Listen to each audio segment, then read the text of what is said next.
Welcome to The Last Breakfast. Please enjoy the video. You start by getting tools and the sound ready. Install Auto Hotkey on Windows now because it will play the file when Discord notifies you. Next, pick a short notification clip and convert it to WAV or MP3 so playback is reliable. Make sure it's under 5 MB. Then, move that file to a permanent folder and copy the full path.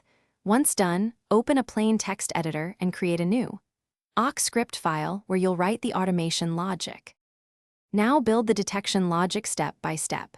In your awk file, set up a timer to poll for Discord, exe or a change in the app's window title every 300 to 500 milliseconds, because that balances responsiveness with CPU load. When your code detects the notification state changing, such as a tray tooltip, unread badge, or a title suffix, call SoundPlay with the full path to your sound file. Then debounce. Finish by starting the Auto Hotkey script and sending a test message from another account or device. You should hear your custom clip when Discord notifies you. If nothing plays, first verify the file path and format, then run the awk file manually to view any error dialogues and grant necessary permissions. If you hear repeated clips, increase the debounce timer.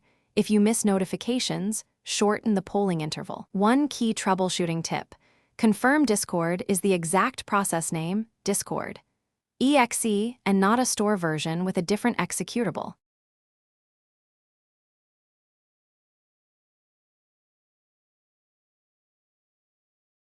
Thanks for watching. If this was helpful, leave a like and consider subscribing. See you next time.